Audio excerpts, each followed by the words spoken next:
ಪ್ರಿಯಾಗ್ ಪಕ್ಕದಲ್ಲಿ ಕೂತು ಪ್ರಿಯಾಗ್ ಹೆಗಲ ಮೇಲೆ ತಲೆ ಇಟ್ಟು, ಆದರೆ ಕುಣಿಗೆಯಲ್ಲಿ ತುಂಬ ನೋವಾಗ್ತಿದೆ ಕಣೋ, ತಡ್ಕೊಳ್ಳೋದಕ್ಕೆ ಆಗ್ತಾ ಇಲ್ಲ.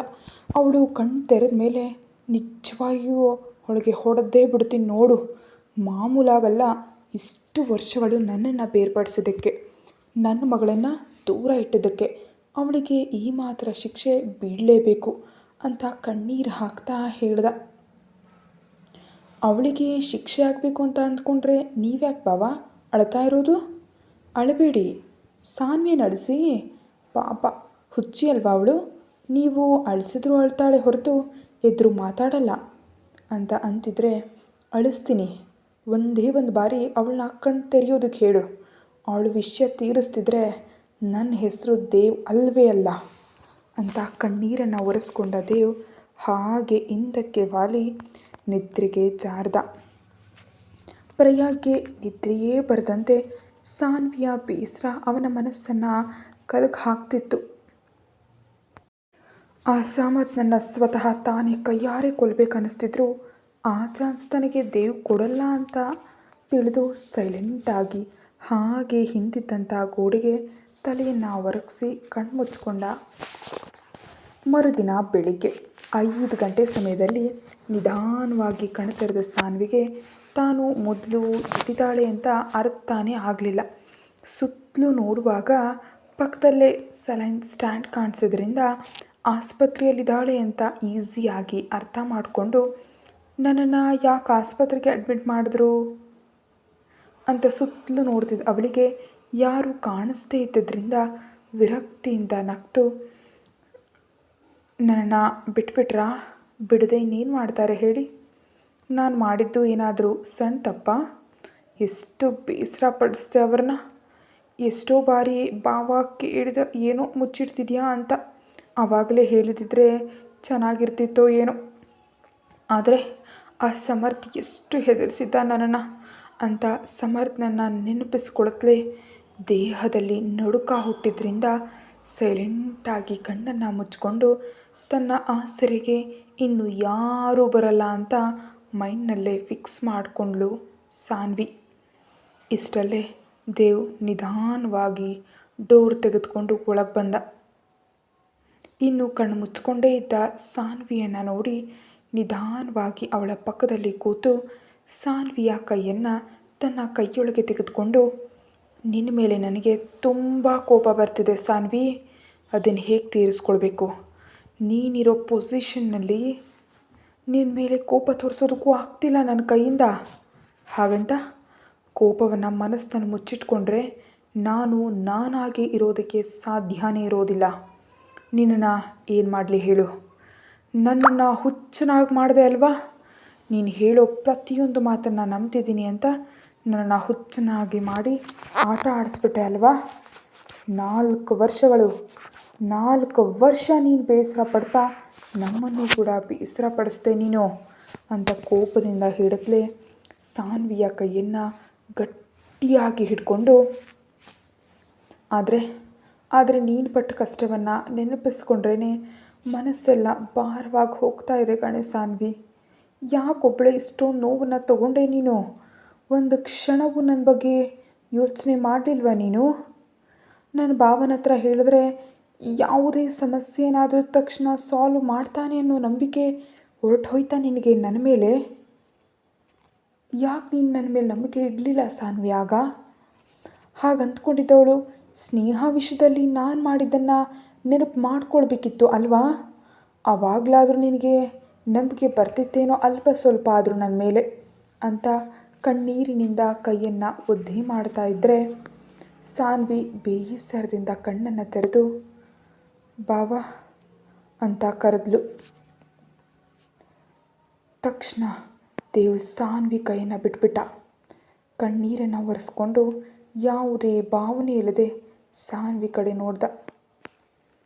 ಐ ಆಮ್ ಸೋ ಸಾರಿ ಬಾವ, ನನ್ನ ಕ್ಷಮಿಸ್ಬಿಡು ಬಾವ ಅಂತ ಸಾನ್ವಿ ಹೇಳ್ತಾ ಇದ್ದರೂ ದೇವ್ ಮುಖ ತಿರುಗಿಸ್ಕೊಳ್ಳೋದನ್ನು ನೋಡಿ ಸಾನ್ವಿ ಬೇಸರದಿಂದ, ತುಂಬ ಬೇಸರ ಪಡಿಸ್ದೆ ಅಲ್ವಾ ನಿನ್ನನ್ನು, ನಮ್ಮ ಫ್ಯಾಮಿಲಿಯನ್ನು? ನಿಜವಾಗಿಯೂ ಈ ಕ್ಷಣ ನನ್ನ ಹತ್ರ ಯಾರೂ ಇಲ್ಲದೆ ಇರೋದನ್ನು ನೋಡಿ ನನ್ನ ಬಿಟ್ಟೆಲ್ಲರೂ ಹೊರಟೋದು ಅಂತ ಅಂದ್ಕೊಂಡೆ ಬಾವ ನಾನು. ನಾನು ಮಾಡಿದ ತಪ್ಪಿಗೆ ಇದೇ ಶಿಕ್ಷೆ ಅಂತ ಅಂದುಕೊಂಡೆ. ಆದರೆ ನೀವು ನನ್ನ ಬಿಡಲಿಲ್ಲ ಬಾವ. ನಿಜವಾಗಿಯೂ ನಾನು ತುಂಬ ಅದೃಷ್ಟವಂತೆ ಅಂತ ಒಂದು ಕ್ಷಣ ಅನಿಸಿದ್ರು, ಮರುಕ್ಷಣ ನನ್ನ ಜಾತಕದ ಕಾರಣದಿಂದ ಎಲ್ಲಿ ನೀನು ಅಹಿರ ನಮ್ಮ ಕುಟುಂಬ ಕಷ್ಟಪಡುತ್ತೋ ಅಂತ ಅಷ್ಟೇ ಭಯನೂ ಆಗ್ತಾಯಿದೆ. ನಿಜವಾಗಿಯೂ ಬಾವ, ನನ್ನ ಜಾತಕ ಒಳ್ಳೆಯದಲ್ಲ. ಅದಕ್ಕೆ ನಾನು ನಿನ್ನ ಜೀವನಕ್ಕೆ ಬಂದ ತಕ್ಷಣ ಪ್ರತಿಯೊಂದು ಕ್ಷಣವೂ ನೀನು ಬೇಸರ ಪಡ್ತಾನೇ ಇದೆಯಾ ಇಲ್ಲಿವರೆಗೂ. ಅಮ್ಮನನ್ನು ಕೊಂದೆ ಅಂದ್ಕೊಂಡು ನಾನು ಕ್ಷಣವೂ ನನ್ನ ಬಗ್ಗೆ ಯೋಚಿಸ್ತಾ ಮನಸ್ಸಿನಲ್ಲಿ ಫೀಲ್ ಆಗ್ತಾ ನನ್ನೊಂದಿಗೂ ನಿನ್ನ ನೋವನ್ನು ಹಂಚ್ಕೊಳ್ಳೋದಕ್ಕೆ ಆಗಲೇ ಇಲ್ಲ ನಿನ್ನ ಕೈಯಿಂದ. ಕೊನೆಗೆ ಹಂಚಿಕೊಂಡು ಮರುಕ್ಷಣವೇ ನಾನು ನಿನ್ನಿಂದ ನೀನು ಊಹಿಸದಷ್ಟು ದೂರ ಆಗಬೇಕು ಅಂತ ಅಂದ್ಕೊಂಡೆ. ನೋಡಿದ್ಯಾ ನಮ್ಮ ಜೀವನ ಹೇಗಿದೆ ಅಂತ ವಿರಕ್ತಿಯಿಂದ ನಗ್ತಿದ್ದ ಸಾನ್ವಿಯನ್ನು ಕೋಪದಿಂದ ನೋಡ್ತಾ, ಇದೆಲ್ಲ ನೀನೇ ಮಾಡಿದ್ದು, ಕೇವಲ ನೀನೇ ಮಾಡಿದ್ದು. ನಿನ್ನ ಜಾತಕ ನಷ್ಟ ಜಾತಕ, ಅದು ಇದು ಅಂತ ತಿಕ್ಲು ಮಾತುಗಳು ಆಡಿ ನನಗೆ ಇನ್ನೂ ಕೋಪ ತರಿಸ್ಬೇಡ ಸಾನ್ವಿ ನೀನು. ನನಗೆ ಪಿತ್ತ ನತ್ತಿಗೇರ್ಬಿಡುತ್ತೆ. ಸೈಲೆಂಟಾಗಿ ರೆಸ್ಟ್ ತಗೋಬಿಡು. ಮನೆಗೆ ಹೋದ್ಮೇಲೆ ಹೇಳ್ತೀನಿ ನಿನ್ನ ವಿಷಯನ ಅಂತ ಕೋಪದಿಂದ ಹೇಳಿ ಹೊರಗಡೆ ಅವನು ಹೋಗ್ತಾ ಇದ್ದಾಗ, ಬಾವಾ ನನ್ನ ಹತ್ರ ನೀನಿರಲ್ವಾ ಪ್ಲೀಸ್, ಭಯ ಆಗ್ತಿದೆ ಅಂತ ಸಾನ್ವಿ ಕೇಳಿದ ತಕ್ಷಣ ಹೊರಗೆ ಹೋಗ್ತಿದ್ದಂಥ ದೇವನ ಹೆಜ್ಜೆಗಳು ಅಲ್ಲೇ ನಿಂತು ಹೋದವು. ಬೇಡ್ಕೊಳ್ತಾ ಕಣ್ಣೀರಿನಿಂದ ನೋಡ್ತಿದ್ದಂಥ ಸಾನ್ವಿಯನ್ನು ನೋಡಿದಾಗ ಮನಸ್ಸು ಕರಗ್ತಿದ್ರು. ಅದನ್ನು ಹೊರಗೆ ತೋರಿಸ್ದೆ. ಸರಿ, ನಾನು ಇಲ್ಲೇ ಇರ್ತೀನಿ, ನೀನು ಮಲ್ಕೋ ಅನ್ನುತ್ತಾ ತಿರುಗಿ ಅದೇ ಚೇರ್ನಲ್ಲಿ ಕೂತ್ಕೊಂಡ. ಸಾನ್ವಿ ದೇವ್ ಕೈಯನ್ನು ತನ್ನ ಎದೆ ಹತ್ತಿರ ಇಟ್ಕೊಂಡು, ಎಲ್ಲಿಗೂ ಹೋಗಬೇಡ ಬಾವ ಅಂತ ಹೇಳಿ ಕಣ್ಣನ್ನು ಮುಚ್ಕೊಂಡ್ಳು ಭಯದಿಂದಲೇ. ಬೆಳಿಗ್ಗೆ ಎಲ್ಲರೂ ಎದ್ದು ಬರೋ ಅಷ್ಟರಲ್ಲಿ ಒಬ್ಬರ ಕೈಯನ್ನು ಮತ್ತೊಬ್ಬರು ಹಿಡ್ಕೊಂಡು ನಿದ್ರಿಸ್ತಿರೋದನ್ನು ನೋಡಿ ಎಲ್ಲರ ತುಟಿಗಳ ಮೇಲೆ ನಗು ಮೂಡಿತು. ಅಹಿರ ಇನ್ನೂ ನಿದ್ರೆ ಕಣ್ಣುಗಳಿಂದಲೇ ಪಪ್ಪ ಅಂತಂತಿದ್ರೆ, ಪಪ್ಪ ಮಲಗಿದಾನ ಅಹಿರ, ನಡಿ ನಾವು ಮನೆಗೆ ಹೋಗೋಣ ಅಂತ ಕಾವ್ಯ ದೊಡ್ಡವರನ್ನು ಕರ್ಕೊಂಡು ಹೊರಡ್ತಾ ಸಾನ್ವಿಯನ್ನು ಜಾಗ್ರತೆಯಾಗಿ ನೋಡ್ಕೊಳ್ಳೋದಕ್ಕೆ ಹೇಳಿ ಅವಳು ಮನೆ ಒಳಗಡೆ ಹೊರಟೋದ್ಲು. 10 ಗಂಟೆಯ ಸಮಯದಲ್ಲಿ ಸಾನ್ವಿಯನ್ನು ಡಿಸ್ಚಾರ್ಜ್ ಮಾಡಿಸಿದ್ಲೇ ದೇವ್ ಅವಳೊಂದಿಗೆ ಒಂದು ಮಾತನ್ನು ಕೂಡ ಆಡದೆ ಅವಳನ್ನ ಎತ್ಕೊಂಡು ಆಸ್ಪತ್ರೆಯಿಂದ ಹೊರಗೆ ತಂದು ಕಾರಿನ ಬ್ಯಾಕ್ ಸೀಟ್ನಲ್ಲಿ ಕೂರಿಸಿ ತಾನು ಡ್ರೈವಿಂಗ್ ಸೀಟನ್ನು ಹಿಡ್ಕೊಂಡ. ಭಾವನೆಗೆ ನನ್ನ ಮೇಲಿರೋ ಕೋಪ ಯಾವಾಗ ತಣ್ಣಗಾಗುತ್ತೋ ಏನೋ. ನನ್ನನ್ನು ಇನ್ನೂ ದೂರವೇ ಇಡ್ತಿದ್ದಾನೆ. ನಾನು ಬೇಕಂತಲೇ ಮಾಡಿಲ್ಲ ಅಂತ ಅರ್ಥ ಆಯಿತು ತಾನೇ. ನಿಜವಾಗಿಯೂ ನಾನು ಒಂದು ಇಡಿಯಟ್. ಅದಕ್ಕೆ ನನ್ನ ಸಂಸಾರವನ್ನು ನಾನೇ ಈ ರೀತಿ ತುಳ್ಕೊಂಡು ಹಾಳು ಮಾಡ್ಕೊಂಡ್ಬಿಟ್ಟೆ ಅಂತ ತನ್ನನ್ನು ತಾನೇ ನಿಂದಿಸ್ಕೊಳ್ತಾ ಬೇಸರದಿಂದ ವಿಂಡೋದಿಂದ ಹೊರಗೆ ನೋಡ್ತಿದ್ಲು. ದೇವ್ ಪಕ್ಕದಲ್ಲಿ ಕೂತಿದ್ದ ಪ್ರಯಾಗ್ ಸಾನ್ವಿಯನ್ನು ಒಂದು ಬಾರಿ ನೋಡಿ ಯೋಚನೆಯಲ್ಲಿದ್ದ ದೇವನನ್ನು ಬಾವಾ ಅಂತ ಕರೆದ. ಫ್ರಂಟ್ ಮಿರರ್ನಿಂದ ಅಲ್ಲಿವರೆಗೂ ದೇವ್ ಸಾನ್ವಿಯನ್ನೇ ನೋಡ್ತಿದ್ದದನ್ನು ಗಮನಿಸಿ ಇನ್ನು ಸಾನ್ವಿಯನ್ನು ಮನೆಗೆ ಕರ್ಕೊಂಡು ಹೋಗುತ್ತಲೇ ಹೊಸ್ತಿಲ ಹತ್ರವೇ ನೆಲೆಸಿದಂತಹ ಕಾವ್ಯ ಕೆಂಪು ನೀರಿನಿಂದ ದೃಷ್ಟಿ ತೆಗೆದು ಪಕ್ಕಕ್ಕೆ ಸರಿದ್ಲು ಅವಳು. ಸಾನ್ವಿ ಮತ್ತೊಮ್ಮೆ ದೇವ್ ಜೊತೆಗೂಡಿ ಬಲಗಾಲನ್ನು ಇಟ್ಟು ಒಳಗಡೆ ಬಂದಳು ಮನೆಗೆ. ಸಾನ್ವಿ ಒಳಗಡೆ ಬರುತ್ತಲೇ ನೀರಸದಿಂದ ನಿಧಾನವಾಗಿ ಹೆಜ್ಜೆ ಇಡ್ತಿರೋದು ನೋಡಿ ದೇವ್ ಅವಳನ್ನು ಎತ್ಕೊಂಡು ತನ್ನ ರೂಮ್ಗೆ ಕರ್ಕೊಂಡು ಹೋದ. ಅದನ್ನು ನೋಡಿದ ಅಹಿರ ತುಂಬ ಸಂತೋಷದಿಂದ ಚಪ್ಪಾಳೆ ತಟ್ತಾ ಮಮ್ಮ ಪಪ್ಪ ಲಿಫ್ಟ್ ಅಂತ ಕೂಗುತ್ತಾ ಹಿಂದೇನೆ ಓಡಿದ್ರೆ ಮಿಕ್ಕದವರು ಸಂತೋಷದಿಂದ ಅವ್ರ ಕಡೆ ನೋಡುತ್ತಾ ಸೈಲೆಂಟಾಗಿ ಅಲ್ಲೇ ಉಳಿದುಬಿಟ್ರು. ದೇವ್ ಬೆಡ್ ಮೇಲೆ ಸಾನ್ವಿಯನ್ನು ಮಲಗಿಸುತ್ತಲೇ ಸಾನ್ವಿ ದೇವ್ನ ಕಾಲರ್ ಹಿಡ್ಕೊಂಡು, ಪ್ಲೀಸ್ ಬಾವಾ ಹೋಗಬೇಡ ಬಾವಾ, ನನಗೆ ನಿನ್ನ ಜೊತೆ ಸ್ವಲ್ಪ ಸಮಯ ಆದರೂ ಕಳೆಯಬೇಕು ಅಂತ ಅಂತಿದೆ. ಇಷ್ಟು ವರ್ಷಗಳು ಹೇಗೋ ನಿನ್ನಿಂದ ದೂರ ಆಗಿ ಇದ್ದೆ ಅಲ್ವಾ, ಪ್ಲೀಸ್ ಈಗಲಾದರೂ ಸ್ವಲ್ಪ ನನ್ನ ಹತ್ರ ಇರು ಅಂತ ಬೇಡ್ಕೊಂಡ್ಳು ಪಾಪ ಸಾನ್ವಿ. ಅಷ್ಟರಲ್ಲೇ ಬಂದಂಥ ಅಹಿರ ಸಾನ್ವಿಯನ್ನು ನೋಡಿ ಹೆದರಿ ಪಪ್ಪ ಅನ್ನುತ್ತಾ ದೇವ್ ಕಾಲುಗಳನ್ನ ಗಟ್ಟಿಯಾಗಿ ಅಪ್ಕೊಂಡ್ಬಿಟ್ಲು. ಸಾನ್ವಿ ಕಣ್ಣೀರಿನಿಂದ ಅಹಿರಾನನ್ನು ನೋಡಿ ಹತ್ರ ಬಾ ಅನ್ನುವಂತೆ ಕೈ ಚಾಚಿದಾಗ ದೇವ್ ತಕ್ಷಣ ಲಕ್ಕಿ ಚಾಂಪ್ ಹೋಗಿ ಮಾಮನ ಹತ್ರ ಇರು, ನಾನು ಬರ್ತೀನಿ ಈಗಲೇ ಅಂತ ಅಂದ. ಆದರೆ ಪಪ್ಪ ಮಮ್ಮ ಅಂತ ಕಣ್ಣುಗಳಿಂದ ತಾಯಿಯನ್ನು ತೋರಿಸ್ತಿದ್ದಾಗ ಮಮ್ಮ ಚೆನ್ನಾಗಿದ್ದಾಳೆ ನೀನು ಹೋಗು ಅಂತ ಅಹಿರಾನ ಕಳಿಸ್ತಿದ್ರೆ ಸಾನ್ವಿ ದೇವನನ್ನು ಅಹಿರಾನಿಂದ ದೂರ ಮಾಡ್ತಿದ್ಯಾ ಬಾವಾ ಅಂತ ಕೇಳಿದ್ಲು. ನಾನು ದೂರ ಮಾಡೋದೇನು, ಆಲ್ರೆಡಿ ಅವಳನ್ನ ನೀನೇ ದೂರ ಮಾಡ್ಕೊಂಡಿದ್ಯಾ. ಯಾವಾಗಲೂ ಅವಳನ್ನ ಅಸಹಿಸ್ಕೊಳ್ತಿದ್ರೆ ಅವಳು ನಿನ್ನ ಹತ್ರ ಬರೋದಕ್ಕೆ ಇಷ್ಟಪಡ್ತಾಳೆ ಅಂತ ಹೇಗೆ ಅಂದ್ಕೊಂಡೆ. ಒಂದು ವೇಳೆ ನಿನ್ನ ಹತ್ರ ಬಂದರೂ ನನ್ನ ಹತ್ರ ಇರೋಷ್ಟು ಫ್ರೀಯಾಗಿರ್ತಾಳಾ? ಇಲ್ಲ. ಯಾವಾಗ ನೀನು ಕೋಪ ಮಾಡ್ಕೊಳ್ತೀಯೋ ತಿಳಿದೆ, ಯಾವಾಗ ನಾರ್ಮಲ್ ಆಗಿರ್ತೀಯೋ ತಿಳಿದಿದೆ ಭಯ ಪಡ್ತಿರ್ತಾಳೆ ಹೊರತು ಫ್ರೀಯಾಗಿ ಮಾತ್ರ ನಿಜವಾಗ್ಲೂ ಇರಲ್ಲ ಅಂತ ಸೀರಿಯಸ್ ಆಗಿ ಹೇಳಿ ನೀನು ಸೈಲೆಂಟಾಗಿ ಮಲ್ಕೋ, ನಾನು ಅಹಿರಾ ಹತ್ರ ಹೋಗಬೇಕು ಅಂತಿದ್ರೆ ಸಾನ್ವಿ ಬೇಸರದಿಂದ ಬೆಡ್ ಮೇಲೆ ವಾಲಿ ಕಣ್ಣು ಮುಚ್ಕೊಂಡ್ಳು. ತನಗೆ ಹೀಗೇ ಆಗಬೇಕು ಅಂತ ಮನಸ್ಸಿನಲ್ಲೇ ಅಂದ್ಕೊಳ್ತಾ ಹೊರಗೆ ಬಂದಂಥ ದೇವ್ ನೇರವಾಗಿ ಕೆಳಗೆ ಹೋಗುವಷ್ಟರಲ್ಲಿ ಎಲ್ಲರೂ ಸೋಫಾದಲ್ಲಿ ಬೇಸರದಿಂದ ಕೂತಿದ್ರು. ಈಗ ಏನಾಗಿದೆ ಅಂತ ಇಲ್ಲಿ ಇಷ್ಟೊಂದು ಸೈಲೆನ್ಸ್ ಕ್ರಿಯೇಟ್ ಮಾಡಿದ್ದೀರಿ, ಎಲ್ಲ ಚೆನ್ನಾಗಿದೆ ತಾನೇ ಅಂತ ದೇವ್ ಅಂದಾಗ ಏನು ಚೆನ್ನಾಗಿದೆ, ಎಲ್ಲ ಸತ್ಯಗಳು ತಿಳಿದ ಮೇಲೂ ನೀನು ಸಾನ್ವಿ ಜೊತೆ ಮುಖ ತಿರುಗಿಸ್ಕೊಂಡಿದೆಯಲ್ಲ, ಸರಿಯಾಗಿರ್ತಿದ್ಯಾ? ಕನಿಷ್ಠ ಅವಳನ್ನ ಸರಿಯಾಗಿ ನೋಡ್ಕೊಳ್ತಾ ಇಲ್ಲ ನೀನು. ಗಮನಿಸ್ತಾನೇ ಇದ್ದೀನಿ, ಸಾನ್ವಿನ ನೀನು ಲೆಕ್ಕಿಸ್ದಾಗೆ ಬಿಹೇವ್ ಮಾಡ್ತಿದ್ಯಾ. ಪಾಪ ಆ ಹುಡುಗಿ ಈಗಾಗಲೇ ಎಷ್ಟು ಬೇಸರದಲ್ಲಿದ್ದಾಳೆ ಅಂತ ಅರ್ಥ ಆಗ್ತಿದೆಯಾ ನಿನಗೆ? ಯಾಕಿನ್ನೂ ಅವಳನ್ನ ಬೇಸರ ಪಡಿಸ್ತಿದ್ಯಾ ಅಂತ ರಾಘವ್ ರೆಡ್ಡಿಯವರು ತುಂಬ ಸೀರಿಯಸ್ ಆಗಿ ಕೇಳಿದ್ರು ತನ್ನ ಮೊಮ್ಮಗನನ್ನು. ಇದು ನಮ್ಮ ಪರ್ಸ್ನಲ್ ವಿಷಯ ತಾತಯ್ಯ, ನೀವು ಇನ್ವಾಲ್ವ್ ಆಗಬೇಡಿ, ಅದೇ ಒಳ್ಳೆಯದು ಅಂತ ಸೀರಿಯಸ್ ಆಗಿ ಹೇಳಿ ಅನ್ಸೂಯ ಅವರೊಂದಿಗೆ ಸಾನ್ವಿಗೆ ಈಸಿಯಾಗಿ ಜೀರ್ಣ ಆಗೋ ಫುಡ್ ಮಾಡೋದಕ್ಕೆ ಶೆಫ್ ಕೇಳಿ ಆಂಟಿ, ಅವಳು ಈ ಸಮಯದಲ್ಲಿ ಲೈಟ್ ಫುಡ್ ತಿಂದ್ರೇ ಬೆಟರ್ ಅಂತ ಅಂದರು. ಈ ಕೇರಿಂಗ್ ಏನಿದ್ರು ಡೈರೆಕ್ಟಾಗಿ ನೀನೇ ಸಾನ್ವಿ ಮೇಲೆ ತೋರಿಸ್ಬೋದು ತಾನೇ ದೇವ್, ಆ ಹುಚ್ಚಿ ಸ್ವಲ್ಪ ಸಂತೋಷ ಪಡ್ತಾಳೆ ಅಂತ ಅನ್ಸೂಯ ಅವರು ಕೂಡ ಸ್ವಲ್ಪ ಸೀರಿಯಸ್ ಆಗಿ ಹೇಳಿದ್ದಕ್ಕೆ ದೇವ್ ನಗ್ತಾ ಹೌದಾ ಅವಳು ಸಂತೋಷ ಪಡ್ತಾಳಾ? ನನ್ನ ಸಂತೋಷ ಸಂಗತಿ ಏನು ಅಂತ ಸೀರಿಯಸ್ ಆಗಿ ಕೇಳಿದ. ಈಗ ನಾವು ಸ್ನೇಹ ಬಗ್ಗೆ ಕೇಳೋಣ.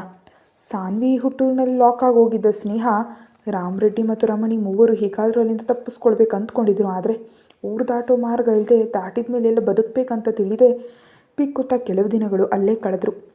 ಸ್ನೇಹ ಬಗ್ಗೆ ಆಲೋಚಿಸ್ತಾ ಇಲ್ಲೇ ಇದ್ದರೆ ಸ್ನೇಹ ಜೀವನ ನಾಶ ಆಗಿ ಹೋಗುತ್ತೆ ಅಂತ ಊರು ದಾಟಿಸೋದಕ್ಕೆ ಪ್ರಯತ್ನಿಸಿದ್ರು. ಆದರೆ ಊರಿನ ಜನರಿಗೆ ಸಿಕ್ಕಿಬಿದ್ದು ಪೆಟ್ಟುಗಳ ಶಿಕ್ಷೆಯನ್ನು ಅನುಭವಿಸಿ ತಿರುಗಿ ಮತ್ತೆ ಪ್ರೆಸಿಡೆಂಟ್ ಮನೆಯಲ್ಲೇ, ಪ್ರೆಸಿಡೆಂಟ್ ಅಂದರೆ ಬೇರೆ ಯಾರೂ ಅಲ್ಲ ಕಾವ್ಯಾಳ ತಂದೆ, ಅವ್ರ ಮನೆಯಲ್ಲೇ ಸೇರಿಕೊಂಡ್ರು.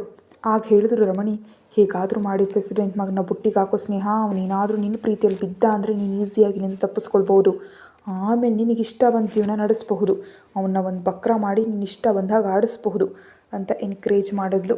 ಅಷ್ಟೊತ್ತಿಗಾಗಲೇ ಅಡುಗೆ ಕೆಲಸದಲ್ಲಿ ಎಕ್ಸ್ಪರ್ಟ್ ಆಗಿ ಸ್ನೇಹಾಗೆ ರಮಣಿಯವ್ರ ಐಡಿಯಾ ಇಷ್ಟ ಆಗುತ್ತಲೇ ಸರಿ ಅಂತ ಹೇಳಿ ಸಾನ್ವಿನ ಎಂದಿನಿಂದಲೂ ಇಷ್ಟಪಡ್ತಿದ್ದ ಪ್ರೆಸಿಡೆಂಟ್ ಮಗನ ಹೀಗಾದರೂ ತನ್ನ ಬಲಿಯಲ್ಲಿ ಬೀಳಿಸ್ಕೊಳ್ಳೋದಕ್ಕೆ ಟ್ರೈ ಮಾಡಿದ್ಲು. ಆದರೆ ಅವಳ ಪ್ರತಿಯೊಂದು ಪ್ರಯತ್ನವೂ ವಿಫಲವಾಗ್ತಾ ಬಂತು. ಹಾಗೆ ದಿನಗಳೆಲ್ಲ ವರ್ಷಗಳೇ ಉರುಳಿದ್ವು. 2 ವರ್ಷಗಳ ನಂತರ ಪ್ರೆಸಿಡೆಂಟ್ ಮಗನಿಗೆ ಒಂದು ಒಳ್ಳೆ ಸಂಬಂಧ ಬಂದಿದ್ದರಿಂದ ಮೇಲಾಗಿ ಪ್ರೆಸಿಡೆಂಟ್ ಮಗನಿಗೆ ಒಂದು ಒಳ್ಳೆ ಜಾಬ್ ಕೂಡ ಸಿಕ್ಕಿ ಮತ್ತೊಂದು ವಾರದಲ್ಲಿ ಜಾಬ್ಗೆ ಜಾಯ್ನ್ ಆಗ್ತಾನೆ ಅನ್ನುವಾಗ ಮದುವೆ ಮಾತುಕತೆ ಮುಗಿಸ್ಕೊಂಡು ಬಂದರು. ಅವನು ಕೂಡ ಜಸ್ಟ್ ಸಾನ್ವಿಯನ್ನು ಇಷ್ಟಪಡ್ತಿದ್ನಷ್ಟೇ. ಹಾಗಾಗಿ ತಕ್ಷಣ ಆ ಹುಡುಗಿ ಇಷ್ಟವಾಗಿ ಮದುವೆಗೆ ಓಕೆ ಅಂತ ಅಂದ. ಅದು ತಿಳಿ ಸ್ನೇಹ ಅಲ್ಲಿ ಕಡಿತಾ ಒಬ್ಬರನ್ನ ಪ್ರೀತಿಸಿದ್ರೆ ಅವ್ನ ಮದುವೆವರೆಗೂ ಕರ್ಕೊಂಡೋಗಿ ಗೌರವ ಕಳೆದು ಇಲ್ಲಿ ಎಸೆದು ಹೋದ. ಇನ್ನೊಬ್ಬರನ್ನ ಮದುವೆ ಆಗೋ ನನ್ನಂಥ ಸುಂದರಿಯನ ಅಂದರೆ ಹೋಗು ನಿನ್ನಂಥವಳನ್ನ ಯಾರು ಮದುವೆ ಆಗ್ತಾರೆ ಅಂತಿದ್ದಾನೆ ಅಂತ ಪಂತಕ್ಕೆ ಬಿದ್ದು ಊರಿನಲ್ಲಿ ಜನರು ಮಾತಾಡ್ಕೊಳ್ತಿದ್ದ ನಾಟಿ ಔಷಧಿ ಬಗ್ಗೆ ನೆನಪು ಮಾಡಿಕೊಂಡು ಹೀಗಾದರೂ ರಮಣಿಯವರೊಂದಿಗೆ ಆ ಮದ್ದನ್ನು ತರಿಸ್ಕೊಡೋದು ಕೇಳಿದ್ಲು. ರಮಣಿಯವರು ಸರಿ ಅಂತ ಆ ಮನೆಯಲ್ಲಿ ಕೆಲಸ ಮಾಡ್ತಿದ್ದ ಒಬ್ಬ ಮನುಷ್ಯನಿಗೆ ಸ್ವಲ್ಪ ಹಣ ಕೊಟ್ಟು ಆ ನಾಟಿ ಮದ್ದನ್ನು ತರಿಸಿ ಹೀಗಾದರೂ ರಾತ್ರಿ ಅವನು ಕುಡಿಯೋ ಹಾಲನ್ನೆಲ್ಲದನ್ನು ಬೆರೆಸಿ ರಾತ್ರಿಗೆ ನೀನು ಅವನ ರೂಮ್ನಲ್ಲಿರು, ಸಾಕು ಮಿಕ್ಕಿದ್ದನ್ನು ನಾವು ನೋಡ್ಕೊಳ್ತೀವಿ ಅಂತ ಹೇಳಿ ಪ್ರೋತ್ಸಾಹಿಸಿದ್ರು ರಾಮ್ ರೆಡ್ಡಿ ಮತ್ತು ರಮಣಿ. ಹೀಗಾದರೂ ಸ್ನೇಹ ಜೀವನ ಉದ್ಧಾರ ಆಗುತ್ತೆ ಅಂತ. ಅವರು ಅಂದ್ಕೊಂಡಂತೆ ನಡೆದರೆ ಅವರ ಜೀವನ ಉದ್ಧಾರ ಆಗೋಗೋದಲ್ವೇ ದೇವ್ಗೆ ಅದು ಹೇಗೆ ಇಷ್ಟ ಆಗುತ್ತೆ ಹೇಳಿ. ಸೊ ಏನು ಮಾಡಿದ್ನೋ ನೋಡೋಣ. ಅಷ್ಟೊತ್ತಿಗೆ ಅವರ ಮೇಲೆ ಕಣ್ಣಿಟ್ಟಿದ್ದರಿಂದ ಅವರು ಪ್ಲ್ಯಾನ್ ತಿಳಿದುಕೊಂಡಿದ್ದ. ತಕ್ಷಣ ಪ್ರೆಸಿಡೆಂಟ್ಗೆ ಮ್ಯಾಟರ್ ತಲುಪಿಸೋದ್ರ ಜೊತೆಗೆ ಆ ಮನೆಯಲ್ಲೇ ಎಕ್ಸಾಮ್ಸ್ ಮುಗಿಸ್ಕೊಂಡಿದ್ದ ಕಾವ್ಯಾಳಿಗೆ ತಿಳಿಯಿತು. ತನ್ನ ಅಣ್ಣನನ್ನು ಮೋಸ ಮಾಡೋದಕ್ಕೆ ನೋಡಿ ಸ್ನೇಹಾಗೆ ಗಟ್ಟಿಯಾಗಿ ಬುದ್ಧಿ ಕಲಿಸ್ಬೇಕಂತ ಫಿಕ್ಸ್ ಆದ್ಲು. ಅದಕ್ಕಿಂತ ಮುಂಚೆ ಅಂದ್ಕೊಂಡಿದ್ರು ಮಗನಿಗೆ ಮದುವೆ ಮಾಡೋದಕ್ಕಿಂತ ಮುಂಚೆ ಮಗಳಿಗೆ ಮದುವೆ ಮಾಡಬೇಕಂತ. ಹಾಗಾಗಿ ಕಾವ್ಯಾಳಿಗೆ ಸಂಬಂಧವನ್ನು ನೋಡ್ತಿದ್ರು. ಆದರೆ ಯಾರೂ ಇಷ್ಟ ಆಗದೆ ಪೋಸ್ಟ್ಪೋನ್ ಆಗ್ತಾ ಬಂತು ಅವಳ ಮದುವೆ. ಇನ್ನು ಪ್ರೆಸಿಡೆಂಟ್ ಮಗನಿಗೆ ಕೇವಲ ಮದುವೆ ಮಾತುಕತೆಯಷ್ಟೇ ಆಗಿತ್ತು. ಎಂಗೇಜ್ಮೆಂಟ್ ಆದ ನಂತರ ಮಗಳಿಗೆ ಮದುವೆ ಮಾಡಿದ ಮೇಲೆ ಮಗನಿಗೂ ತಕ್ಷಣ ಮದುವೆ ಮಾಡ್ತೀವಿ ಅಂತ ಅತ್ತ ಕಡೆಯವರು ಮಾತು ಕೊಟ್ಟಿದ್ರು. ಅಷ್ಟೊತ್ತಿಗಾಗಲೇ ಸ್ನೇಹ ಬಗ್ಗೆ ಫುಲ್ ನೆಗೆಟಿವ್ ಆಗಿದ್ದು ಕಾವ್ಯ ಏನಾದರೊಂದು ಮಾಡಿ ಸ್ನೇಹಕ್ಕೆ ತಕ್ಕ ಬುದ್ಧಿ ಕಲಿಸಿ ಅವಳನ್ನ ಏನೋ ಒಂದು ಮಾಡಬೇಕಂತ ಫಿಕ್ಸ್ ಆಗಿದ್ದರಿಂದ ತನ್ನ ಆಲೋಚನೆಗೆ ಹರಿತ ನೀಡಿ ರಾತ್ರೋರಾತ್ರಿ ಸ್ನೇಹ ಜೀವನವನ್ನು ಬದಲಾಯಿಸ್ಬಿಟ್ಲು. ಹಾಗೆ ಸ್ನೇಹ ತರಿಸಿದ ನಾಟಿ ಮದ್ದನ್ನು ಸ್ನೇಹಕ್ಕೆ ತಿಳಿದಂತೆ ಚೇಂಜ್ ಮಾಡಿದ ಕಾವ್ಯ ಸ್ನೇಹನೇ ಆ ನಾಟಿ ಮದ್ದು ತಗೊಳ್ಳುವಂತೆ ಮಾಡಿ ಆ ಊರಿನಲ್ಲಿ ತನಗೆ ತಿಳಿದಿದ್ದು ಕೂಲಿ ಕೆಲಸ ಮಾಡ್ತಿದ್ದ ವ್ಯಕ್ತಿಯನ್ನು ಕರೆಸಿ ಅವನೊಂದಿಗೆ ಒಂದೇ ರೂಮ್ನಲ್ಲಿ, ಅದು ಒಂದು ಸ್ಟೋರ್ ರೂಮ್ ಥರ ಕೋಣೆಯಲ್ಲಿರುವಂತೆ ಮಾಡಿ ಬೆಳಿಗ್ಗೆ ರಾಧಾಂತ ಮಾಡಿ ಈ ಸ್ನೇಹ ಜೀವನವನ್ನು ಅಲ್ಲಿಗೆ ಮುಗಿಸಿ ಅವನ ಕೈಯಿಂದ ತಾಳಿ ಕಟ್ಟಿಸ್ಬಿಟ್ಲು. ಇದೆಲ್ಲವನ್ನು ತಿಳ್ಕೊಂಡ ದೇವ್ ಕಾವ್ಯಾಳನ್ನು ಅಪ್ರಿಷಿಯೇಟ್ ಮಾಡ್ದ. ಅಷ್ಟೊತ್ತಿಗಾಗಲೇ ಸಾನ್ವಿ ವಿಷಯದಲ್ಲಿ ಫುಲ್ ಫ್ರಸ್ಟ್ರೇಷನಲ್ಲಿದ್ದ ದೇವ್ ಫ್ಯಾಮಿಲಿ ಒಟ್ಟಾರೆಯಾಗಿ ಅಂದ್ಕೊಂಡದ್ದು ಅದೊಂದು ಇನ್ನೊಂದು ಅನ್ನೋ ಹಾಗಾಗೋಗಿದ್ದ ಸ್ನೇಹ ಜೀವನ ತನ್ನ ಗಂಡನ ಕೈಯಲ್ಲಿ ಸಿಲುಕಿ ಇನ್ನೂ ನಾಶ ಆಯಿತು. ಅವನಿಗೆ ಕುಡಿತದ ಚಟ ತುಂಬ ಇದ್ದಿದ್ದರಿಂದ ಹಾಗೂ ಕೆಲಸ ಮಾಡೋ ಚಟ ಇಲ್ಲದೆ ಇದ್ದಿದ್ದರಿಂದ ಸ್ನೇಹನನ್ನು ಕೆಲಸಕ್ಕೆ ಕಳಿಸ್ತಾ ಹಣದಿಂದ ಕುಡಿದು ಮಜಾ ಮಾಡ್ತಿದ್ದ. ಅದನ್ನೆಲ್ಲ ನೋಡ್ತಿದ್ದ ರಮಣಿ ಮತ್ತು ರಾಮ್ ರೆಡ್ಡಿ ದುಃಖಿಸೋದನ್ನು ಬಿಟ್ಟು ಇನ್ನೇನು ಮಾಡೋದಕ್ಕಾಗಲಿಲ್ಲ. ಯಾಕಂದರೆ ಆಲ್ರೆಡಿ ಒಂದು ಬಾರಿ ಎದುರು ಬಿದ್ದು ಎಲ್ಲರ ಕೈಯಿಂದ ಪೆಟ್ಟು ತಿಂದು ಕಾಲು ಕೈಗಳನ್ನ ಮುರಿದುಕೊಂಡು ಒಂದು ಮೂಲೆಯಲ್ಲಿ ಬಿದ್ದಿದ್ದರಿಂದ, ಹಾಗೆ ಸಾನ್ವಿ ಕೊಡ್ತಿದ್ದ ಫ್ರಸ್ಟ್ರೇಷನ್ಗೆ ಒಂದು ಬಾರಿ ದೇವ್ಗೆ ರಾಮ್ ರೆಡ್ಡಿ ಮತ್ತು ರಮಣಿ ಮೇಲೆ ಅನುಮಾನ ಬಂದು ಊರಿಗೆ ಹೋಗಿ ಅವ್ರನ್ನ ಸಾವಿನ ಅಂಚಿನವರೆಗೂ ಕರ್ಕೊಂಡು ಹೋಗಿ ಸಾನ್ವಿಯನ್ನು ಅವರು ಬೆದರಿಸಿಲ್ಲ ಅಂತ ತಿಳ್ಕೊಂಡ ಮೇಲೆ ಅವರ ಉಸಿರು ಕೊನೆ ಕ್ಷಣದಲ್ಲಿರುವಾಗ ಬಿಟ್ಟು ಬಂದಿದ್ದ. ಹಾಗಾಗಿ ಅವರು ಸುಮಾರು 6 ತಿಂಗಳು ಆಸ್ಪತ್ರೆ ಬೆಡ್ ಮೇಲಿದ್ದು ನಿಧಾನವಾಗಿ ಈಗೀಗಲೇ ಚೇತರಿಸ್ಕೊಳ್ತಾ ಇದ್ದಾರೆ. ಇನ್ನು ಸ್ನೇಹ ಮೊದಲು ಅವನನ್ನು ಅಕ್ಸೆಪ್ಟ್ ಮಾಡದೇ ಇದ್ದರೂ ತದನಂತರ ಸತ್ತಂತೆ ಅಕ್ಸೆಪ್ಟ್ ಮಾಡಬೇಕಾಗಿ ಬಂತು. ಹಾಗೆ ದಿನಗಳು ತಳ್ತಾ ಇರಲಾಗಿ ಆ ದಿನಗಳಲ್ಲೇ ಕಾವ್ಯ ಮಾಡಿದಂತ ತಿಳಿದ ಪ್ರಯಾಗ್ಗೆ ಕಾವ್ಯಾಳ ಕ್ಯಾರೆಕ್ಟರ್ ಇಷ್ಟ ಆಗಿ ತನ್ನ ಮದುವೆ ಪ್ರಪೋಸಲ್ ದೇವ್ ಮುಖಾಂತರ ಹೋಗೋದಕ್ಕೆ ಪ್ರಯಾಗ್ ನೋ ಅಂದೆ ಕಾವ್ಯಾಳನ್ನು ಮದುವೆ ಆಗೋದು ನಡೆದು ಹೋಯಿತು. ಕಾವ್ಯ ಮದುವೆಯಾದ 1 ವರ್ಷಕ್ಕೆ ಸಡನ್ನಾಗಿ ಸ್ನೇಹ ಪ್ರೆಗ್ನೆಂಟ್ ಆದ್ಲು. ಮೇಲಾಗ ಅವನಿಗೆ ಸ್ನೇಹ ಬಗ್ಗೆ ಎಲ್ಲವೂ ತಿಳಿದಿದ್ದರಿಂದ ಇಷ್ಟ ಇಲ್ದಿದ್ರೂ ಅವಳ ಅಂದ ನೋಡಿ ಬಿದ್ದಿದ್ದವನು ಅವಳು ಪ್ರೆಗ್ನೆಂಟ್ ಆಗತ್ಲೆ ಸ್ವಲ್ಪ ಸಂತೋಷಪಟ್ಟ.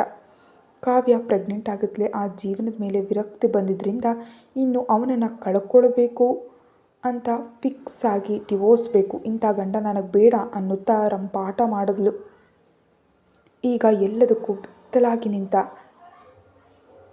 ಅಂತಂದರೆ ಸಿದ್ಧವಾಗಿದ್ದಂಥ ರಾಮ್ ರೆಡ್ಡಿ ಮತ್ತು ರಮಣಿ ಕೂಡ ಸತ್ತರೆ ಸಾಯ್ತೀವಿ, ಬದುಕ್ರೆ ಬದುಕ್ತೀವಿ, ನನ್ನ ಮಗಳು ಇಂಥ ಜಾಗದಲ್ಲಿ ಇರೋದಕ್ಕೆ ಸಾಧ್ಯ ಇಲ್ಲ, ನಮ್ಮನ್ನು ಕಳಿಸಿದ್ರೆ ನಾವು ಹೊಟ್ಟು ಹೋಗ್ತೀವಿ, ಇಲ್ಲದಿದ್ರೆ ಇಷ್ಟೊಂದು ವಿಷ ಕೊಟ್ಕೊಂಡು ಹಾಕ್ಬಿಡಿ ಅಂತ ಗೋಳು ಮಾಡುತ್ತಾ ಸ್ನೇಹನನ್ನು ಹೇಗಾದರೂ ಈ ಬಂಧನದಿಂದ ಬಿಡಿಸೋದಕ್ಕೆ ಪ್ರಯತ್ನಿಸ್ತಿದ್ದಾರೆ. ಅದನ್ನು ಹೇಳಲಿಕ್ಕಾಗಿಯೇ ಬಂದ ಕಾವ್ಯಾಳ ತಂದೆ ಹೊಟ್ಟೋದ ಮೇಲೆ ದೇವ್ ಬ್ಯುಸಿ ಆಗಿದ್ದರಿಂದ ಸ್ನೇಹ ಬಗ್ಗೆ ಮರೆತು ಹೋದ. ಇಲ್ಲಿ ಸ್ನೇಹ ರಂಪಾಟ ಮಾಡ್ತಾ ಹೇಗಾದರೂ ಮಗುವನ್ನು ಕಳ್ಕೊಳ್ಬೇಕಂತ ಫಿಕ್ಸ್ ಆಗಿ ತನ್ನ ಗಂಡನಿಗೆ ತಿಳಿಯದಂತೆ ನಾಟಿ ಮದ್ದನ್ನು ತರಿಸಿ ನುಂಗ್ಬಿಟ್ಲು. ಈಗ ಗರ್ಭಪಾತವಾದರೆ ಸ್ನೇಹ ಪರಿಸ್ಥಿತಿ ಅವಳು ಊಹಿಸಿಕೊಳ್ಳಲು ದಾರುಣವಾಗಿ ತಯಾರಾಗುತ್ತೆ ಅಂತ ಆ ಕ್ಷಣದಲ್ಲಿ ಅವಳು ಯೋಚಿಸಲಿಲ್ಲ. ತನ್ನ ಹೊಟ್ಟೆಯಲ್ಲಿನ ಮಗು ಸಾಯೋದ್ರ ಬಗ್ಗೆ ಮಾತ್ರ ಯೋಚಿಸಿದ್ಲು. ಇನ್ನು ಅವಳು ಮಾಡಿದ ಕೆಲಸಕ್ಕೆ ಏನು ಎಂಬುದನ್ನು ಮುಂದೆ ನೋಡೋಣ ನಾವು. ಈ ಕಡೆ ದೇವ್, ನಿನ್ನ ಸಂತೋಷ ಅಂದರೆ ಏನು ದೇವ್? ನಿನ್ನ ಸಂತೋಷ ಸಾನ್ವಿ ಮತ್ತು ಅಹಿರಾನಲ್ಲಿಲ್ವಾ? ಇಂದಿಗೂ ಕೂಡ ಅಹಿರಾನ ಸಾನ್ವಿಯಿಂದ ದೂರನೇ ಇಡ್ತಿದ್ಯಾ? ಇನ್ಮೇಲಾದರೂ ಅವಳಿಗೆ ಹತ್ತಿರ ಮಾಡಿದ್ರೆ ತಾನೇ ತಾಯಿಗೆ ಅಹಿರಾ ಹತ್ತಿರ ಆಗೋದು. ಈಗೀಗಲೇ ಅವಳಿಗೆ ತಿಳುವಳಿಕೆ ಬರ್ತಿದೆ. ಇಂಥ ಟೈಮ್ನಲ್ಲಿ ನೀನೇ ಸಾನ್ವಿಗೆ ಅಹಿರಾನನ್ನು ದೂರ ಮಾಡಿದ್ರೆ ಇನ್ನು ಅಹಿರಾ ಎಂದಿಗೂ ತಾಯಿಗೆ ಹತ್ತಿರ ಆಗ್ತಾಳೆ ಅಂತ ಹೇಗೆ ಅಂದ್ಕೊತೀಯ ನೀನು ಅಂತ ರಾಘವ್ ರೆಡ್ಡಿ ಅವರು ಸೀರಿಯಸ್ ಆಗಿ ಕೇಳಿದ್ರು.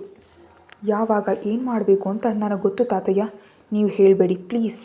ಇಷ್ಟು ವರ್ಷಗಳವಳನ್ನು ನನ್ನ ಮಗಳನ್ನು ಬೇಸರ ಪಡಿಸಿದ್ಲು ಮತ್ತು ಆ ಬೇಸರಕ್ಕೆ ಅವಳು ಬೆಲೆ ತರಲೇಬೇಕಲ್ವಾ ಅಂದಾಗ, ಅದಕ್ಕಿಂತ ಹೆಚ್ಚು ನೋವನ್ನು ಸಾನ್ವಿ ಅನುಭವಿಸಿದಾಳೆ ದೇವ್. ಯೋಚಿಸ್ತಿದೆಯಾ ಅದರ ಬಗ್ಗೆ?